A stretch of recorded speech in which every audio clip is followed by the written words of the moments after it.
شمر کے پیچھے جب فوجیں لگی نا مختار کی، تو امام زین العابدین مدینے کے مضافات میں رہتے تھے، خیمہ لگا لیا تھا، اللہ اللہ کرتے۔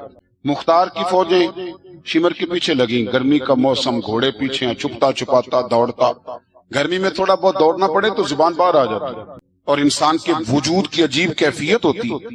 شمر ادھر آ گیا جہاں امام زین العابدین کا خیمہ تھا، اس نے دیکھا کہ ایک گھر ہے، چھپنے کی جگہ، دوڑ کے اندر داخل ہوا، امام مصلی پہ بیٹھے تھے، یوں نظر اٹھائی، کیا شان ہے رسول کریم کے گھرانے، کیا انداز ہے گھرانے کا، یوں نظر اٹھائی، فرمایا پردیسی پانی پینا ہے؟ بند کرنے والا تھا پانی، کہنے لگا پینا ہے۔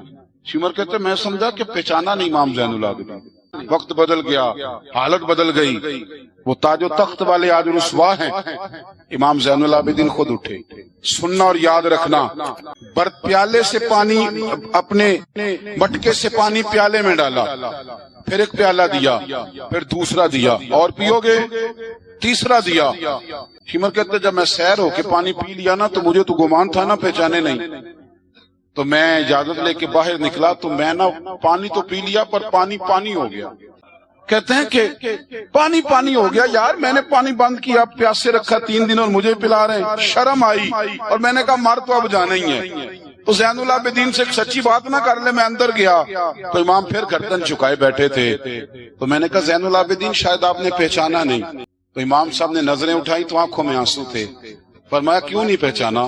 جب تو اندر داخل ہوا ہے تو مجھے 6 مہینے کا علی اصغر اسی وقت یاد آ گیا تھا، جب تو اندر آیا ہے تو میرے چچا کے کٹے ہوئے بازوؤں میں جو درد تھا اور میری پھوپھی کی آنکھوں میں جو آنسو تھے مجھے سارے یاد آئے تھے، اور وہ کہاں کربلا اور کہاں دمشق تم نے نیزے پہ لٹکا کے میرے باپ کا جو سار گلیوں میں گھمایا مجھے سارا یاد آیا تھا۔ شمر کہتا میں نے گھبرا کے کہا پھر پانی کیوں پلایا؟ اگر پہچان گئے تھے تو پانی کیوں پلایا؟ کہتا یوں کر کے آنسو پونچھے امام نے، فرمانے لگے میری مجبوری ہے، میں ساقی کوثر کا نواسا ہوں، میری مجبوری ہے، مجھے پلانا تھا، میں مجبور ہوں، اس لیے کہ مصطفیٰ کا نواسا ہوں۔ انہوں نے ہمیں سکھایا ہے کہ جو پانی نہ دے اسے پیالے بھر بھر کے پلانا چاہیے۔ کدھر گیا میرا اور آپ کا کردار؟ اتنی بات میں جھگڑا۔ ہو سکتا ہے ساقی صاحب سے بھی میں ناراض ہو جاتا اگر سٹیج پہ بڑی کرسی نہ رکھتے، ہو سکتا ہے بگڑ جائیں ایک دوسرے سے کہ مجھے بلایا ہی نہیں، نعرے نہیں لگائے، بندہ استقبال کوئی نہیں بھیجا۔ او بھائی یہ تو چھوٹے لوگ اس طرح کی باتیں کرتے ہیں۔ جو آدمی بڑا ہوتا ہے وہ استقبال سے بڑا نہیں ہوتا، جو بڑا ہوتا ہے وہ بڑی کرسی سے بڑا، جو بڑا ہوتا ہے وہ آگے بیٹھنے سے بڑا نہیں ہوتا، صدر ہی ہوتا ہے، وہ جہاں بھی بیٹھ جائے وہ صدر ہی ہے۔ ان چکروں سے باہر آئیں۔ اہل بیت اطہار کا اسوہ نور، خوبصورتی، بات کو سمیٹنا ہے چونکہ وقت عشاء قریب ہے۔ کیوں نکلے امام حسین یزید کے خلاف؟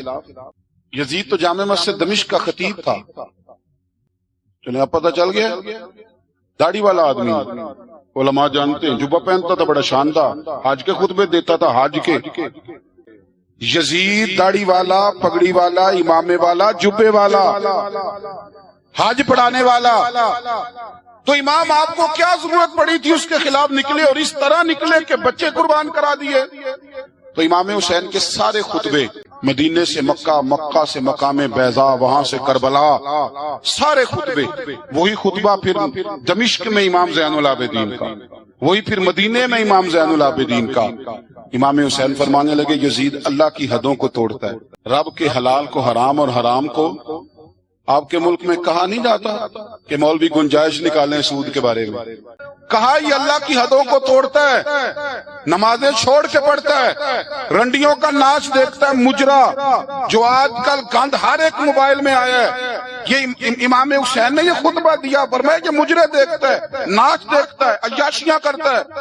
اور پھر امام حسین نے فرمایا میں نے اپنی آنکھوں سے اسے مدینے میں شراب پیتے دیکھا، فرمایا جو اتنے بڑے کبائر کرتا ہو اس کے ہاتھ میں ہاتھ دے دوں۔ امام حسین کا جہاد تو بے حیائی کے خلاف، شراب کے خلاف، امام حسین کا جہاد تو دین کو نافذ کرنے کا، نماز پڑھنے سے یزید منع نہیں کرتا، نافذ کرنے کا جہاد۔ امام نے بچے کٹوا دیے، لیکن الیکشن میں بڑے شرابی کی بڑی فوٹو کے نیچے چھوٹی میری بھی لگی ہو، اور میں سب سے بڑا حسینی، سب سے بڑا یرانے سارے شرابیوں سے، یزیدیوں سے، اور سب سے بڑا حسینی میں، سارا گند ملت کے جوانوں کے موبائلوں میں. او میرے عزیز یاد رکھ، اگر تو گند دیکھتا ہے، گند کو پروموٹ کرتا ہے، گند کی بات کرتا ہے اور اس بے حیائی کو فروغ دیتا ہے، تو قیامت والے دن امام حسین کا ہاتھ ہوگا، تیرا میرا گریبان ہوگا. حضرت علی اکبر میدان محشر میں کھڑا کر کے سوال کریں گے کہ میں نے بازو کٹوا دیے اور تیرے ہاتھ چلتے رہے گندگی کے لیے، اس کو پروموٹ کرتا رہا. حضرت علی اکبر سوال پوچھیں گے. نوجوانوں یاد رکھنا، جو کہتا ہے کہ میں جدھر جاتا ہوں تو ادھر میں ہی میں ہوتا ہوں، مرضی سے سوتا ہوں، مرضی سے اٹھتا ہوں، مرضی سے کھاتا ہوں، 15 لڑکیوں کے میرے موبائل میں نمبر ہیں، یہ جوانی نہیں، یہ تو نفس کی غلامی ہے. جوان تو وہ ہوتا ہے جتنا قد اونچا ہو اتنی نظریں جھکی ہوئی ہیں. جوان تو وہ ہوتا ہے جتنا زیادہ اللہ قوت دے، اپنے سارے معاملات کو، اپنی عقل کو، اپنی قوت کو وہ در رسول کا غلام بنا دے. محمد بن قاسم آئے یہاں لڑنے کے لیے، راجہ دہر سے مقابلہ. 17 سال کا نوجوان، کتنے سالوں کا بول کے بتائیں. محمد بن قاسم آئے تو ایک بزرگ نے دیکھا محمد بن قاسم بڑے پریشان ہے. کہنے لگے پتر خیر ہے؟ تو کہنے لگے حضور نہ تو رستوں کا پتہ ہے ہندوستان کے، اور سنا ہے راجہ دہر کی فوج بھی بڑی مضبوط ہے، کیسے لڑوں گا؟ کہنے لگے بیٹے تو ہمت کر، میں دعا کروں گا. چند دنوں کے بعد وہ بزرگ پھر ملے تو محمد بن قاسم بڑے حشاش بشاش.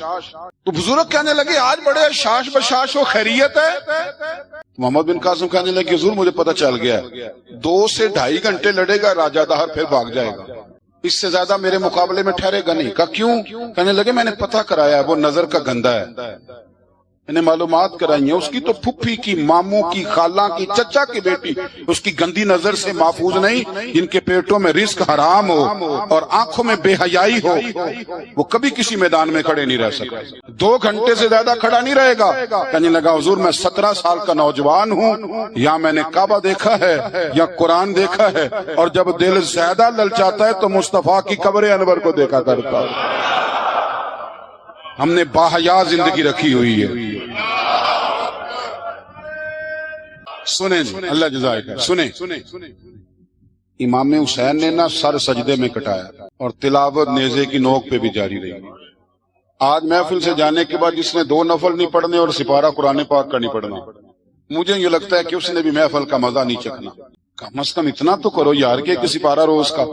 حضرت عبداللہ ابن زبیر امام حسین کی شہادت پر تقریر کر رہے تھے اور فرما رہے تھے تم نے کوفیوں ظالموں اس کو شہید کر دیا جو 3 دن سے پہلے قرآن پاک ختم کیا کرتے تھے، اور میں جب بھی دن میں انہیں ملتا تھا انہوں نے روزہ رکھا ہوا ہوتا. 3 دن میں قرآن ختم کریں تو روز کے کتنے سپارے بنے؟ میں اور آپ کتنے پڑھتے ہیں؟ میں منت کرتا ہوں کچھ نہ ہو سکے نا، میرے اسلاف فرمایا کرتے تھے کچھ نہ ہو سکے تو قرآن مجید ایک دفعہ گھر میں کھول ہی لیا کرو. فرماتے تھے اس کے صفوں سے ایسا نور نکلے گا کہ تمہارا گھر روشن ہو جائے گا. اسے کھول ہی لو. قرآن سے پیار کرو، اسلام سے پیار کرو، دین کو اپناؤ. بچے اس وقت نہیں نماز پڑھیں گے جب آپ گھر میں لیکچر دیں گے کہ نماز پڑھنا چاہیے. 1.5 سال کا بچہ بھی آپ کے ساتھ کھڑا ہو جائے، اس کو پتا کوئی نہیں نماز کیا ہے، پر ابا پڑھ رہا ہے تو وہ انشاءاللہ پڑھے گا. ماں سویرے قرآن مجید کھول لے. 3 سال کی بیٹی جس کو کچھ نہیں آتا وہ بھی سکاف لے کے نا اور سپارہ لے کے الف با تا سا پڑھے گی. او میرے بھائی، پھر وہ جب 3 سال کی بیٹی اپنے باپ کے لیے ہاتھ اٹھا کے دعا مانگے گی نا تو مجھے لگتا ہے اللہ رحمتوں کے سارے دروازے کھول دے گا. اس لیے اپنی زندگی کو سجائیں، سنواریں. محبتیں تقاضا کرتی ہیں کہ محبوب کو تحفے دیے جائیں. محبتیں تقاضا کرتی ہیں کہ محبوب کے لیے قربانی دی جائے.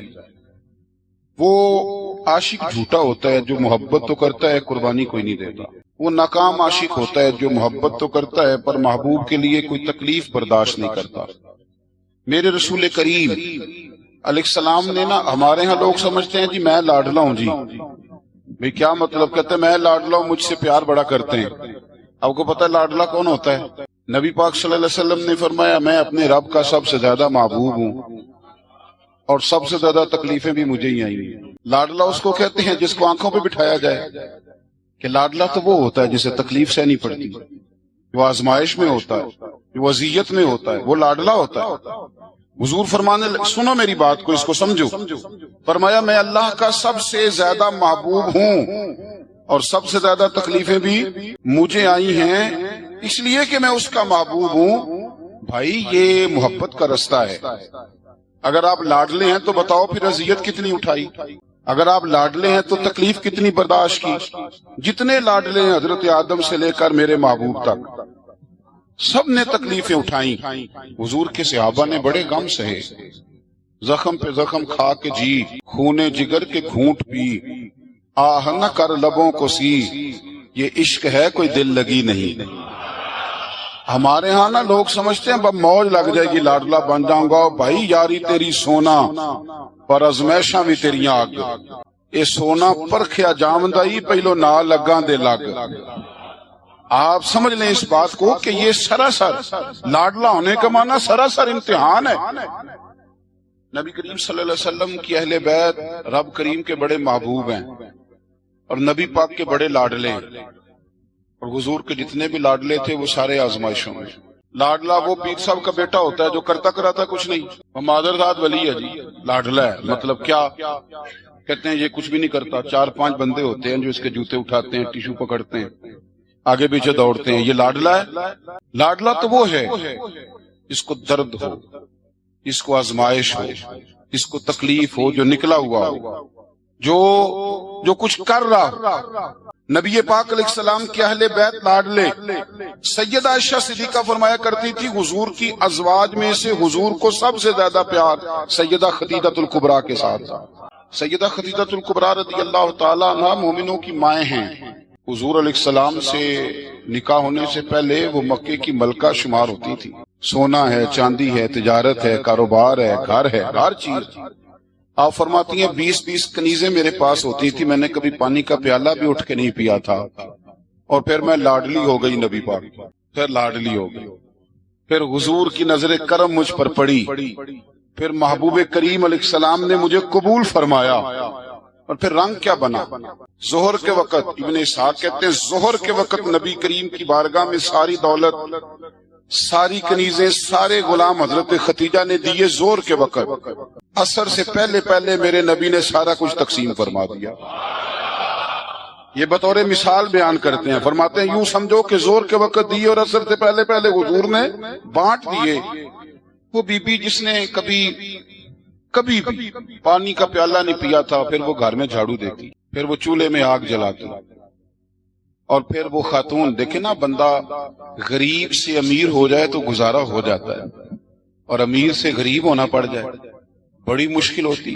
حضرت خدیجہ الکبریٰ نا باورچی خانے سے کھانا پکا کے نکلی، چولہا جلایا، اور جب نکلی تو 17 پیبند تھے پورے وجود پر کپڑوں کے.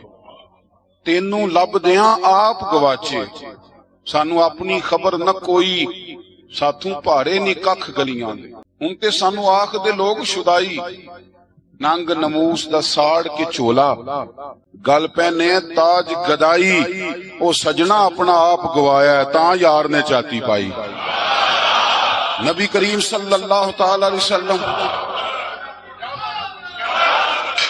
حضرت خدیجہ نا کھانا پکا کے نکلی نبی پاک کے لیے، پرانا دوپٹہ، پیوند لگے کپڑے، ہاتھ کام کیا ہے تو ان پہ تھوڑی سی مٹی بھی لگ گئی.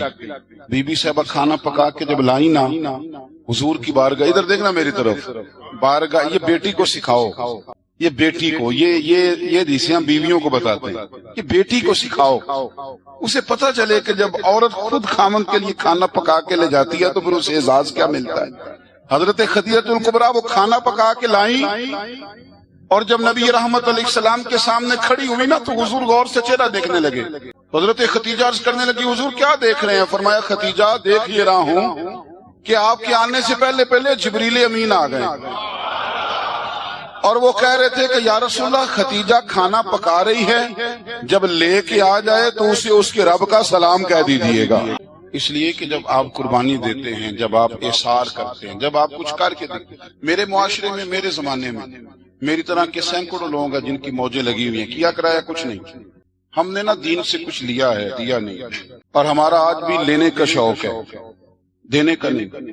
میں اگر روز میں کہتا ہوں کہ اسلام اور وہ لوگ فلانا بندہ خدمت نہیں کرتا، فلانا عزت نہیں کرتا، فلانا قدر نہیں کرتا، کوئی اگر مجھ سے پوچھ لے کہ صاحب آپ نے کیا دیا ہے، ہم روز دعائیں مانگ رہے ہیں، التجائے کر رہے ہیں، تعویذ لے رہے ہیں، مانگ رہے ہیں۔ اگر کبھی ہم اپنے دل کی عدالت لگائیں اور پوچھیں ہم نے مذہب کو کیا دیا، وہ 5,000 روپیہ جو ہم مسجد میں دیتے ہیں نا، وہ بھی 25 جگہ پہ لوگوں کو خبر ہوتی ہے کہ دے دیا ہے۔ تو نے کوئی دکھ سہا مذہب کے لیے؟